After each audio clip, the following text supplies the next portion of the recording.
Vers une université en phase avec son environnement. La végétalisation, la biodiversité sur les campus, comment faire? C'est ce que nous abordons maintenant avec Bruno Mallet d'Amour.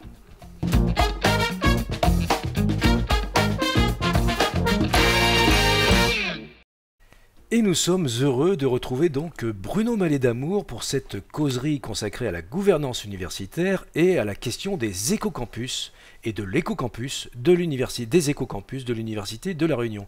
Bonjour Bruno Mallet d'Amour. Bonjour Christophe, bonjour à toutes et à tous. Alors vous êtes Bruno Mallet d'Amour, pour les personnes qui n'auraient pas suivi le premier épisode que nous conseillons de voir avant celui-ci, puisqu'il a posé le cadre général de ces discussions et qui permettent de comprendre le cadre de ce protecteur, ce fameux plan, ce programme pour le développement effectivement de la responsabilité sociale et environnementale à l'Université de La Réunion. Vous êtes chercheur en physique de l'habitat, vous êtes chargé de mission écocampus à l'Université de La Réunion, responsable du master de génie civil et chercheur au laboratoire de physique et d'ingénierie mathématique pour l'énergie et l'environnement. Donc tout un programme pour l'Université de La Réunion comme pour les universités françaises, donc la déclinaison à l'Université de La Réunion avec le fameux protecteur. Et pour cette causerie, vous avez choisi de nous présenter un axe fort qui est la végétalisation et la biodiversité sur les différents campus. Tout à fait, merci Christophe de mettre en lumière cette action. Alors cette action fait un lien avec l'engagement numéro 3 donc de l'université, c'est de créer des espaces végétalisés propices à la biodiversité et à l'efficacité de nos campus. Alors c'est hyper important, l'idée c'est de pouvoir opérer une transformation physique de nos campus. Alors certains campus sont des campus de référence, alors, je pense notamment au campus du Tampon, mais nous l'aborderons un petit peu après. Le campus du Tampon par exemple, c'est 50% de végétal, 50% minéral. Donc on a un équilibre. L'idée c'est de pouvoir apporter cet équilibre aussi avec nos autres sites. Pour ça, deux stratégies sont déployées et seront déployées. Première stratégie, c'est la densification végétale. L'idée étant de pouvoir justement maximiser le nombre d'individus par mètre carré déjà végétalisés. Et la stratégie numéro 2, c'est la déminéralisation qui vise à essayer de supprimer autant que faire se peut des sols qui sont souvent imperméables et redonner la place quelque part au vert dans notre microcosme universitaire.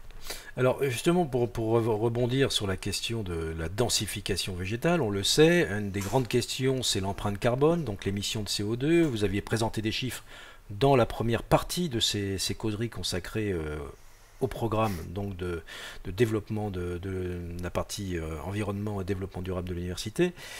La végétalisation, elle a quand même un grand intérêt. Je pense que c'est pour ça qu'on veut densifier, c'est cette captation du carbone en particulier, pas seulement, mais aussi sur la température. Quels vont être les impacts d'une densification végétale? Lorsqu'on va densifier une zone, lorsqu'on va apporter donc justement une réflexion de verdissement d'une zone, on va aller sur différents aspects. Alors bien évidemment, il y a ce que l'on appelle, et ce que l'ADEME appelle la séquestration carbone. Donc de pouvoir planter un arbre, ça permet tout au long de sa vie de capter une partie du dioxyde de carbone. C'est quelque part un effort territorial que l'on fait en plantant un arbre. D'ailleurs, il y a différentes mesures qui sont d'ailleurs promises à l'échelle nationale sur des actions de financement de séquestration de carbone lorsqu'on souhaite essayer de limiter son impact par exemple des transports aériens. Mais il n'y a pas que ça, et vous l'avez bien ciblé, il y a aussi les aspects de température. La France a vécu des épisodes de chaleur, de vagues de chaleur relativement intenses, et cela a mis quelque part en avant aussi une des grandes problématiques que l'on a, c'est les îlots de chaleur urbains. En fait, la densification minérale, cette fois-ci, le fait de construire de façon massive et avec des matériaux qui sont souvent stockeurs d'énergie, c'est qu'on a tendance à élever la température moyenne des villes. C'est un cercle vicieux. On élève la température moyenne des villes, les bâtiments sont de plus en plus chauds, l'action, on va dire malheureusement, c'est l'activation de la climatisation. La climatisation fait quoi? Elle récupère l'énergie calorifique à l'intérieur des bâtiments pour le ramener dehors. Donc on va augmenter la température extérieure, on va donc augmenter l'îlot de chaleur urbain. C'est un cercle vicieux comme je l'ai dit tout à l'heure. Les activités anthropocènes dans l'îlot de chaleur urbain sont des activités qui sont massives et ça représente presque plus de la moitié en fait de ces éléments-là. Ce que l'on se veut, nous, c'est de redonner la place au végétal dans ces zones très urbanisées. En gros, c'est le concept de micro-forêt urbaine. Donc en densifiant donc le végétal, ça va permettre aussi de réduire les températures donc, au niveau de l'environnement proche des bâtiments. Puisque un bâtiment ne doit pas se concevoir avec un climat global, ça doit se concevoir aussi dans un microcosme et dans un microclimat particulier. Et bien évidemment, le même bâtiment aura une réaction qui sera totalement différente si on le met sur une place de parking totalement bétonnée et si on le met dans un endroit plutôt type microforêt urbaine. Il fonctionnera bien mieux dans le cas de la microforêt urbaine. Il faut garder ça en tête. Le fait de pouvoir végétaliser, densifier le végétal, ça va permettre aussi de réduire nos consommations de bâtiments. Donc la situation actuelle, c'est, dans le cas de la densification, c'est de passer de la stratégie de la tout-pelouse à une stratégie de microforêt. Une plantation avec trois strates végétales. Donc avec des tailles différentes, de l'arbuste à l'arbre en passant par le petit élément. Alors, pourquoi fonctionner comme ça? Parce que ça va nous permettre justement de accentuer le microclimat autour des bâtiments. Et en plus de ça, il y a d'autres vertus bien évidemment, c'est que de rapporter le végétal sur un campus qui fait de la formation, ça permet d'accroître, et des études l'ont montré, ça permet d'accroître aussi la capacité des étudiants à être dans une situation de bien-être sur leur environnement, et donc de maximiser leur apprentissage, leur capacité de raisonnement, etc. Tout est lié. C'est un impact direct sur la qualité de vie et sur la qualité de l'apprentissage du coup. Totalement, exactement. D'accord. Et dans le cas de la densification végétale, l'idée c'est de pouvoir créer des zones ombragées qui vont devoir être maximisées afin d'éviter, ce que je disais, le phénomène d'îlot de chaleur, tout en sélectionnant une palette végétale, je dirais, raisonnée. On ne va pas planter pour planter, on va planter aussi tout en étant en accord avec notre territoire, qui est un territoire de haut spot de biodiversité à La Réunion. Donc on va aller sur des palettes endémiques et ou indigènes de La Réunion ou des Mascareignes qui vont être adaptées au climat de chaque site. En l'occurrence, on ne va pas planter au Mufia comme on plantera au Tampon. Ce sont des bassins versants différents. Et ça serait ridicule de réfléchir donc d'une façon très schématique, on plante des arbres pour planter des arbres. Non, il y a une vraie réflexion derrière sur la densification. Et donc du coup aujourd'hui la production des pépiniers, enfin, cette réflexion-là, elle est un peu territoriale, c'est-à-dire qu'aujourd'hui il faut des essences, des espèces particulières en fonction des régions, tout ça, il y a une science derrière tout ça, comment est-ce que ça se passe au niveau de... Comment est-ce qu'on choisit par exemple les essences d'arbres? Alors, les essences d'arbres se choisissent. Alors déjà, il y a une sélection qui doit être faite. Dans notre cas, on va sélectionner principalement les espèces endémiques de façon majeure et les espèces indigènes en fait pour un complément. Il y a le territoire justement essaye de fonctionner sur cette logique-là parce qu'en fait on a beaucoup d'espèces endémiques qui ont disparu ou alors qui sont dans des situations où elles ne permettent pas de perdurer. Le département de la Réunion, par exemple, s'est saisi de cette question-là en disant ok, à partir dans les années à venir, il y aura un arbre par réunionnais. 700 000, 800 000. Et finalement, ils sont arrivés au chiffre, qui est d'ailleurs assez vertigineux, 1 million. 1 million. Le département de la Réunion s'est inscrit dans cette logique-là, dans le plan 1 million d'arbres. 1 million d'arbres à planter. Effectivement, à la Réunion. Donc c'est un programme qui est vraiment ambitieux, mais qui a tout son sens dans le cas de notre territoire. Alors justement, pour ce qui concerne donc l'organisation, l'Université de la Réunion et ses différents campus, aujourd'hui vous envisagez, en termes de densification, ça représentera combien d'arbres? Est-ce qu'on peut l'estimer? Oui, tout à fait, ça représente 50 000 arbres. 50 000 arbres? 50 000 arbres, ah oui, exactement. Ouais, on est parti sur ce chiffre. Alors dans les 50 000 arbres, il y a 25 000 apportés par le département, mais nous le verrons un petit peu après, puisque ça fait partie des actions que l'on a déjà commencé à mener, et 25 000 qui seront produits par l'Université de la Réunion. Puisque nous aurons donc le souhait de pouvoir développer des serres de production de boutures endémiques sur nos différents sites, et notamment sur le site du Mufia et sur le site donc, du Tampon, qui sont donc dans 2 microcosmes particuliers, donc avec aussi des espèces endémiques qui sont aussi différentes. D'accord. Alors cette densification végétale, elle se structure, j'imagine, entre les espèces, les différents types de plantes. Comment est-ce que vous structurez tout ça? Alors la palette végétale que l'on vise et le mode de plantation, on va privilégier de façon volontaire bien évidemment la grande biodiversité. On va essayer de faire d'une zone une zone qui n'est pas peuplée des mêmes individus, puisque l'idée c'est d'avoir quelque part quelque chose de relativement hétérogène, avec une variété des espèces comme je l'ai dit. Une palette végétale qui va être aussi adaptée aux contraintes écologiques de chaque zone. L'objectif c'est de disposer donc d'espèces qui seront en mesure de survivre Parce que l'idée d'avoir une plante que l'on récupère en pépinière et qu'on plante directement et qu'au bout de quelques temps elle n'est pas adaptée au microclimat et finalement elle meurt, ça n'a pas d'impact positif. Donc il faut garder en tête que les espèces que l'on va planter, ce sont des espèces qui auront déjà été mises à l'épreuve. Parce qu'il y a une culture derrière qui est relativement particulière et que le département de la Réunion met en place. Une grande variété des stratifications, je l'ai dit tout à l'heure, les fameuses 3 strates, qui permettront justement sur les grandes hauteurs de faire de l'ombre sur nos bâtiments, sur des hauteurs moyennes peut-être de purifier l'air. Alors quand je dis purifier, c'est pas forcément d'un point de vue on va dire particules ou autre, c'est aussi purifier aussi l'environnement acoustique.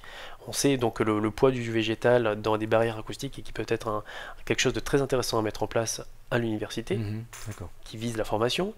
Une forme de communauté diversifiée en favorisant des chances de fonctionnement augmentées, des épaisseurs végétales formant des mailles sources de biodiversité. On dit que pour être un relais écologique, il faut 100 mètres carrés de végétalisation. Et 100 mètres carrés, c'est quoi? C'est 10 mètres par 10 mètres. C'est pas grand chose finalement. Mais en multipliant les 10 mètres par 10 mètres, ces fameux carrés de 10 mètres par 10 mètres, eh ben on va pouvoir créer justement quelque part des corridors écologiques et maximiser la biodiversité, maximiser donc des espèces. L'impact va être non pas que sur la flore, mais aussi sur la faune. Parce qu'en essayant de faire ça, en essayant d'avoir cette stratégie-là, on va ramener aussi des insectes pollinisateurs qui sont hyper importants pour notre survie. Ça, des grands spécialistes le disent bien mieux que moi. Et donc, il y a toute une logique derrière. Enfin, des plantations aussi vivrières, puisque sur certains espaces, on pourra imaginer justement planter du fruitier, de l'aromatique, qui pourrait être par exemple assuré par des associations étudiantes et qui aurait pour vocation quelque part aussi à intégrer une économie, qui est l'économie du bon sens, je dirais. Tu produis sur ton campus, récupère et mange-le. Il mange sur ton campus. Exactement. Alors, je sais que vous êtes attaché à des solutions pragmatiques, efficaces, qui peuvent se mettre réellement et qui sont vraiment au service de l'humain dans son écosystème local. Donc c'est vrai que les associations étudiantes aujourd'hui sont aussi dynamiques. On sait qu'il y a une épicerie solidaire, par exemple, qui pourrait être alimentée avec des produits issus de la production des campus. Et ils le font déjà. Ils le font déjà. Ils ont déjà un espace végétalisé où ils plantent certains justement arbustes, fruitiers, certains légumes, et qui le reproposent dans leur circuit. Je trouve que cette initiative est une initiative qui est excellente et qu'il faut à tout prix que l'université puisse se saisir justement de ce type d'opportunité, ce type justement d'effort de la communauté et de pouvoir le déployer aussi. Alors l'université est multisite, ce que l'on fait sur un campus, il faut essayer de le faire partout, surtout quand ça fonctionne et surtout quand ça a un effet positif pour notre communauté estudiantine. Est-ce que les surfaces sont importantes aujourd'hui en termes d'espace végétalisable? On est sur des surfaces... Alors, il y a des taux en fait qui ont été faits, puisqu'il y a déjà un diagnostic qui a été mené. On l'abordera peut-être juste après, mais ce qu'il faut garder en tête, c'est que sur la plupart des campus, il y aura la stratégie effectivement de densification végétale, parce que ça a aussi un attrait sur l'entretien. Bien évidemment, on ne va pas s'occuper d'espaces de microforêts urbaines comme on s'occupe d'espaces de pelouse. L'idée va être d'essayer de s'extirper de la logique que j'appelle la logique rotophile. On vient, on coupe. Parce que la problématique, c'est que ça surcharge les services, bien évidemment. Alors que si on aborde la logique d'une microforêt urbaine, on a de l'entretien ponctuel à faire. Ça. Mais ça reste ponctuel. Ce n'est plus un entretien qui va être donc systématique et programmé. C'est un écosystème qui vit par lui-même, en fait. Tout à fait. Outre ça, il y a l'aspect déminéralisation. Bien sûr. Oui, bien évidemment. Parce qu'aujourd'hui, il y a certains campus qui sont quand même très minéralisés. Exactement. On pense souvent au campus du Mouka, mais figurez-vous que ce n'est pas forcément le campus le plus minéralisé. Ah oui, d'accord. Et oui, tout à fait, on verra les pourcentages tout à l'heure, mais la stratégie de déminéralisation, c'est de redonner la place au végétal sur des endroits qui sont minéralisés. Alors, bien évidemment, déminéraliser pour planter, ça veut dire avoir des actions quelque part aussi d'inconfort pour les usagers. Parce que qu'est-ce qu'on dit déminéraliser? On pense peut-être à des espaces de parking, on pense à des espaces très bétonnés. Mais tout ça dans un objectif quand même derrière de redéployer des espaces qui seront encore plus agréables pour notre communauté. Ça demande un effort, mais c'est comme tout, de toute façon. On souhaite réduire son bilan carbone, on va peut-être un peu moins voyager. On souhaite réduire son bilan carbone, on va peut-être utiliser l'eau. Et bien, ce que l'on fait sur la mobilité, on peut le faire aussi sur la végétalisation. On souhaite accroître la présence du végétal, on va peut-être essayer de supprimer certaines zones qui sont minéralisées, bétonnées, etc.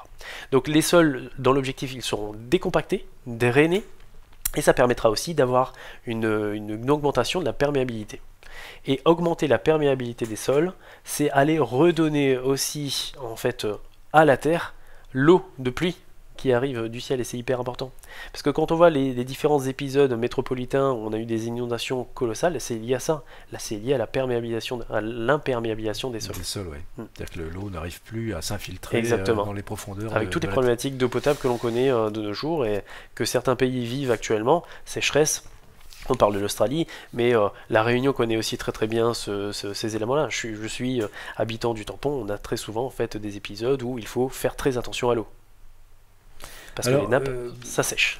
Oui, alors c'est vrai que cette déminéralisation, donc vous le précisiez, elle a un impact par contre, effectivement, sur ce que vous appelez le confort. C'est-à-dire, par exemple, on le sait aujourd'hui à La Réunion, c'est un peu particulier d'ailleurs, beaucoup d'étudiants ou de personnel viennent en voiture sur les campus, ont l'habitude de se déplacer, les transports... on va dire peu impactants, sont peu utilisés, il y a un peu une culture de la voiture, donc c'est comment est-ce qu'on va réussir à rendre acceptable tout cela?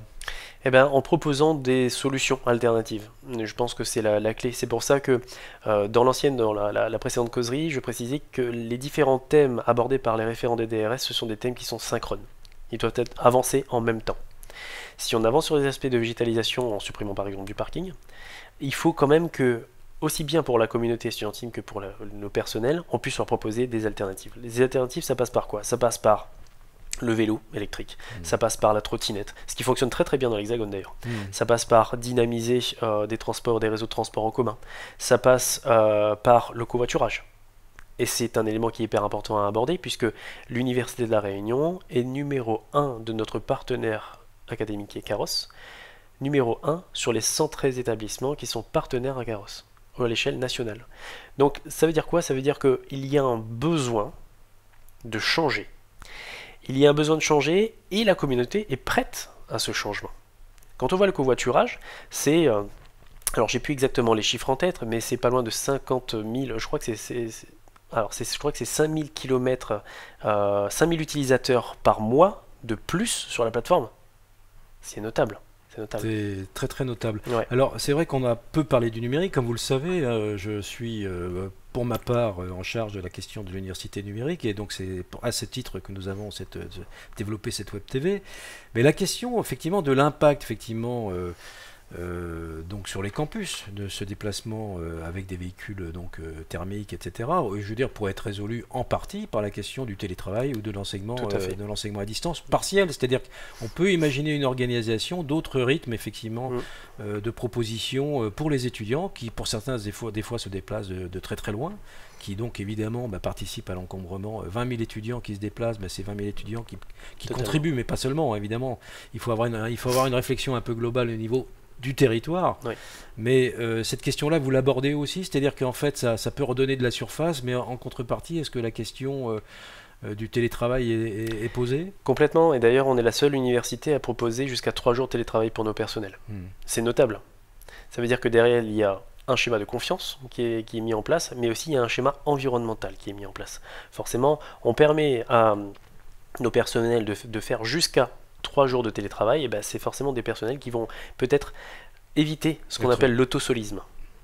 Je viens, je me déplace et j'arrive jusqu'au travail, seul dans mon véhicule. Donc ça fait partie des mesures qui doivent être quelque part concaténées. Il n'y a pas une mesure, il y a plusieurs mesures. Et bien évidemment, donc l'écomobilité, ça fait partie des axes aussi qui sont développés. C'est un des grands axes, mais on l'abordera certainement à un autre moment, parce que là, vous avez développé cet axe donc végétalisation, et donc on continue, parce que vous avez donc des objectifs opérationnels. C'est ça. Au nombre de 8. Je dirais même au nombre de 9. Au nombre de 9. Donc le premier objectif, c'est augmenter la biodiversité. Et retrouver un sol vivant. Donc ça fait partie d'un objectif extrêmement fort. Sachant que, alors ça va faire écho avec l'objectif numéro 7, mais nous disposons, on va dire, d'espèces endémiques à l'Université de La Réunion qui sont extrêmement rares, pour ne pas le citer, dans l'arboretum thérésien cadet. Nous avons des petites pépites on ne se doute pas en fait qu'elles sont D'accord. présentes. Et pourtant, elles sont bien là. Objectif numéro 2, ombrager les façades des bâtiments. Alors ça passe par effectivement des protections solaires comme le demande des référentiels d'époque comme Pérenne, comme le demande pour donc le résidentiel, la RTA Dom, etc. Mais on peut aussi essayer de réfléchir à des protections solaires vivantes. Donc ça veut dire par exemple dynamiser les lianes sur nos façades. Ça peut être une des solutions clés, tout en sachant que l'université d'ailleurs dispose d'un brevet qui est en lien avec cette technologie-là. La végétalisation des façades? Complètement. D'accord. Enfin, l'objectif 3, intégrer une gestion alternative des eaux pluviales et quelque part redonner la place aussi à ce qu'on appelle la noue végétale. On va éviter l'idée du bétonner, on fait un conduit et puis on essaye d'acheminer les eaux pluviales. Non, en fait la noue végétale, le principe est le suivant, c'est qu'on va utiliser donc les matériaux du site, en plus il y a aussi une logique derrière, donc des enrochements ou autres, plus du végétal pour créer des sols qui soient canaliseurs, mais complètement perméables. Donc il y a vraiment une vraie logique derrière. Certaines opérations donc sur le territoire sont menées de la sorte et l'UFR Santé, donc sur les sites de Terre Sainte, dispose aussi de noues végétales de ce type.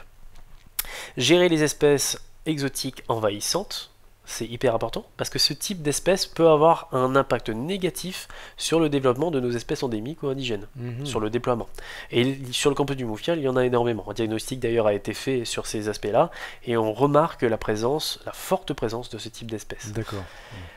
Gérer l'état sanitaire des arbres malades, bien évidemment, puisque l'idée c'est pas forcément de l'arbre est malade, on va le couper. On va essayer d'ailleurs d'abord de le soigner. Enfin, créer 2 serres de production. Donc je l'avais cité tout à l'heure, c'est hyper important parce que dans notre cadre de convention que l'on a avec le département, c'est 25 000 boutures que l'on doit devoir produire, nous, au sein de nos universités. Objectif 7, renforcer les arboretums Thérésia Cadet et l'arboretum Sud. Objectif 8, former nos personnels à l'entretien des nouveaux espaces, et ça commence déjà d'ailleurs au semestre prochain. Nos chefs d'équipe espace vert seront formés aux nouvelles méthodes d'entretien des nouveaux espaces. L'idée c'est de pouvoir faire en sorte que ces chefs d'équipe puissent à leur tour ensuite former leurs équipes sur la façon dont on va entretenir nos espaces. Alors c'est pas simplement un coup de machette, je ramasse ou... Non, il y a une philosophie derrière. La philosophie va plus loin que l'entretien. La formation que les chefs d'équipe vont pouvoir donc suivre va leur permettre aussi de savoir comment planter l'endémique. Parce qu'il y a une stratégie derrière. On parlait tout à l'heure de 3 strates. L'idée c'est de pouvoir faire de l'ombre sur certaines espèces qui ont besoin d'ombre, de pouvoir complètement exposer certaines espèces qui ont besoin de soleil, etc. Et donc il y a toute une philosophie, une logique derrière. Si on ne forme pas nos personnels, forcément, ils feront comme vous et moi, on serait en mesure de faire, on plante l'arbre et on attend. Ça va être quelque part aussi le développement d'un nouveau rapport au vivant, au végétal, parce Totalement. que c'est pour une culture différente. Exactement. On n'élate pas, on ne coupe pas, on martyrise pas les espèces, Tout à fait. on essaye de les faire vivre, de les rendre harmonieuses. Exactement. Et on a tout à y gagner, puisque dans cette logique-là, donc le personnel serait sensibilisé, mais il faut à tout prix essayer de rattacher d'autres personnes et de donner envie du végétal à la communauté. Et pour ça, le 9e objectif, c'est de développer des jardins partagés. C'est un objectif, alors c'est pas inventé, hein, ça fonctionne très bien dans l'Hexagone. Sur certaines universités, on déployait des jardins partagés où la communauté peut aller s'en saisir, planter, donc avec une mise à disposition d'outils, bien évidemment, et pouvoir récolter. C'est hyper important, je pense, pour pouvoir déjà, de 1, à ramener de la vie sur nos campus, pour pas qu'elle se limite de 8h à 17h, et surtout de 8h à 17h quand il y a cours. Il faut faire en sorte que notre communauté puisse se dire, ok, en fait, l'université, c'est aussi un endroit de partage. Parce que c'est la vocation de l'université à former, à innover et à partager. Absolument, tout à fait. Et c'est vraiment là cette dimension sociale est extrêmement. Il ressort des différentes enquêtes qui sont menées, mais les étudiants se déplacent et aiment se rencontrer sur les campus et les enseignants chercheurs personnels également. C'est d'ailleurs comme ça que l'innovation peut émerger. C'est par l'interaction et la rencontre. Alors l'état des lieux. Qu'est-ce qu'on peut dire de l'état des lieux sur les différents campus à ce stade? Eh bien, l'état des lieux est le suivant. On remarque que sur les différents campus, donc c'est la carte qui a été projetée tout à l'heure, on a donc les chiffres pour les grands campus, on va dire. Tout à l'heure, je parlais du tampon. On parle moitié végétal, moitié minéral, donc 49% végétalisé, 51% de minéralisé et bâti. Typiquement, le tampon fera partie des campus où l'axe déminéralisation sera le moins, on va dire le moins visé. Il sera question sur ce campus-là de densification végétale. puisque les services qui s'occupent donc de l'entretien des espaces verts sont quand même surchargés sur ce site. Pour en avoir discuté avec certains collègues, lorsqu'ils commencent, le campus est très attendu, hein, ce campus du Tampon, lorsqu'ils commencent à couper l'herbe sur une partie de l'université, du campus du Tampon, ils ont à peine terminé le campus qu'ils doivent retourner sur la première partie, parce que ça pousse beaucoup. On est dans une altitude, donc 670 mètres d'altitude, on est sur un climat qui est mi-chaud en été et mi-frais en hiver, donc c'est quelque part le royaume du végétal. Mais il faut réfléchir à les choses différemment. Donc ici, c'est typiquement densification. À l'opposé, donc on parlait tout à l'heure du campus du Mufia, c'est pas le campus le plus minéralisé, effectivement, 65%, c'est énorme, hein, contre 35% de végétalisés, qui sont en majeure partie de la pelouse, mais c'est le campus de Terre Sainte. Ah oui. Surface végétalisée 15%, pour 85% de surface minéralisée et bâtie. La problématique qu'il y a sur le campus de Terre Sainte qui n'est pas sur le campus du Mufia, c'est que le campus de Terre Sainte est un multisite au sein du multisite. En l'occurrence, on est séparé par des voies. Par exemple, l'UFR Santé n'est pas exactement dans l'enceinte de l'Ésirois ou de l'IUT. Ce qui fait que ça complique un petit peu les choses. C'est un peu une logique de campus urbain. Exactement, c'est tout à fait ça, comme beaucoup de campus dans l'Hexagone, en effet. Le campus du Mufia, c'est un campus où je pense qu'il y aura une marge de manœuvre sur la déminéralisation qui sera la plus forte. La raison pour laquelle, c'est qu'on est sur un campus qui est fermé, donc avec une clôture, une enceinte un peu particulière. On est sur une surface quelque part qui est aussi délimitée. Et sur cette surface délimitée, il y a beaucoup de bâtiments, mais il y a aussi beaucoup de voies, de parkings, de zones simplement bétonnées, hein. On pense notamment à la zone qui est en face de la faculté des lettres. Des lettres, qui est un parvis en fait. C'est un parvis totalement bétonné. En plein soleil, exactement. Qui accumule la chaleur d'ailleurs. Complètement. Des mesures ont été faites d'ailleurs hein, sur cette zone-là, et on voit que les températures s'élèvent de façon colossale. Le bâtiment d'un côté est un bâtiment qui, dans certaines salles, sont climatisés. On comprend bien que naturellement, on met un bâtiment climatisé dans un environnement chaud, on consommera forcément beaucoup plus. Donc 35% végétalisé sur le campus du Mufia, il y a toute une marge de progression à avoir, et d'ailleurs à la fin de cette causerie nous pourrons projeter ce que l'on imagine donc, sur le campus du Mufia. Alors oui, donc les actions, le diagnostic a été fait sur les différents campus, on a un projet, donc vous le citiez, de 50 000 arbres d'ici 2028, c'est ça, c'est ce que on va produire aussi, l'université va devenir va produire des boutures, donc c'est vraiment beaucoup des espèces endémiques. Bref, donc vous avez déjà abordé le sujet dans toute sa dimension. Alors comment est-ce que vous projetez, par exemple, pour le campus du Mufia? Là, vous allez nous montrer un petit peu l'existant et puis comment les choses vont évoluer. Ça va être très visuel. Oui, tout à fait, ça va être vraiment très visuel. Alors c'est issu d'un premier diagnostic, donc on n'est pas sur un avant-projet définitif, bien évidemment, mais ça permet quand même de comprendre en fait le potentiel et tout l'intérêt. D'accord. Ce que j'appellerais le campus 2.0. Et le campus 2.0, c'est ça. Donc là, vous avez à gauche la trame existante, donc on comprend bien que tout ce qui est gris, clair, c'est les surfaces minéralisées hors bâti. En foncé, ce sont les bâtiments, et en vert, ce sont les surfaces de pelouse. Il y en a quand même pas mal. Ah, c'est de la pelouse. Oui, il y en a quand même par contre, c'est de la pelouse, effectivement. Oui. On pourrait imaginer donc avoir une réflexion différente qui sera amenée bien évidemment en concertation totale avec la communauté estudiantine et personnelle, d'envisager une artère verte structurante en plein centre du campus du Mufia. Ça veut dire quoi? Ça veut dire passer aussi par des dispositifs incitatifs, de mettre des parkings silos aux entrées et aux sorties des campus, de ce campus-là, et d'envisager peut-être les choses un peu différemment, en se disant, très bien, faisons comme le campus du Tampon, ayons un campus piéton. Alors pour avoir un campus piéton, comme le campus est relativement étendu comme au campus du Tampon, il faudrait aussi avoir en parallèle une logique d'écomobilité. Peut-être proposer des trottinettes à l'intérieur du campus, ça pourrait être une solution clé. Et je pense que c'est parmi ces petites solutions qu'on arrivera à développer qui permettra à tout et chacun de se saisir de ce fameux projet du campus du Mufia 2.0. Donc là on le voit, une artère verte tout au centre on va dire de ce fameux campus, beaucoup d'espaces qui étaient initialement des parkings redeviennent des endroits de partage, tant sur du jardin partagé, ou alors sur des micro-forêts urbaines, où on pourrait imaginer des kiosques pour que les étudiants puissent travailler aussi dans des conditions qui soient, je dirais, juste acceptables.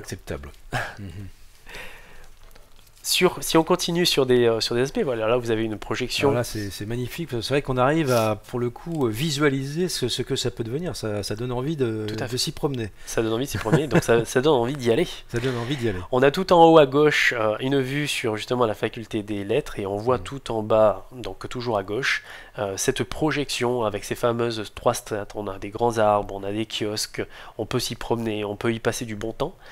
À droite, une vue sur la fameuse artère verte au cœur de l'université. Donc c'est un endroit qui, pour l'instant, c'est une route en fait à sens unique qui permet de part et d'autre de se garer. On pourrait imaginer ici planter des strates d'arbres, avoir des kiosques, des gens qui partagent, des gens qui passent un bon moment, peut-être pour réviser ou autre. Naturellement, je pense que de façon systématique, ça aura un impact sur les résultats de nos étudiants. C'est évident. Oui, ça devient une sorte de parc urbain aussi, finalement, où peut-être demain, le public viendra se promener au travers d'un campus qui sera un campus extrêmement agréable, un lieu de vie aussi. Et du coup, on a du mal même à faire la projection entre les images qui sont en haut et celles du bas. Le changement est tellement radical. Ouais, en effet. C'est extraordinaire. Alors du coup, bon, évidemment, on parlera de la mobilité, mais ça renvoie à la question des parkings, etc. Comment est-ce qu'on gère effectivement cette transformation? Exactement. Alors sur les parkings, c'est un élément qui est intéressant quand même à noter. Sur le parking du Mufia, vous disposez d'un parking silo. Alors ce parking silo qui est côté région Réunion. Ce parking silo n'est utilisé qu'à 50%. Les premières études ont permis de le démontrer. Ce qui fait que quand même il y a un potentiel. Il y a un potentiel. Un potentiel d'un outil qui est sous-exploité. Et finalement, en plus, un parking silo, ça donne quoi comme intérêt? Alors effectivement, il fait un peu sombre et le parking mériterait d'être amélioré, ça c'est évident. Mais le véhicule est à l'ombre. C'est d'ailleurs un parking silo qui dispose de prises électriques pour pouvoir brancher les véhicules électriques. Donc il y a aussi un intérêt de se saisir de cet outil qui existe déjà. Sur des aspects, alors là il y avait encore une petite vue.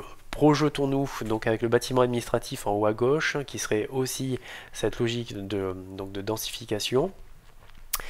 Et puis à droite, donc on va dire des références avec des futures opérations que l'on connaîtra à l'université plus tard et qui permet de ramener à la slide suivante, qui permet vraiment de comprendre l'avant-après.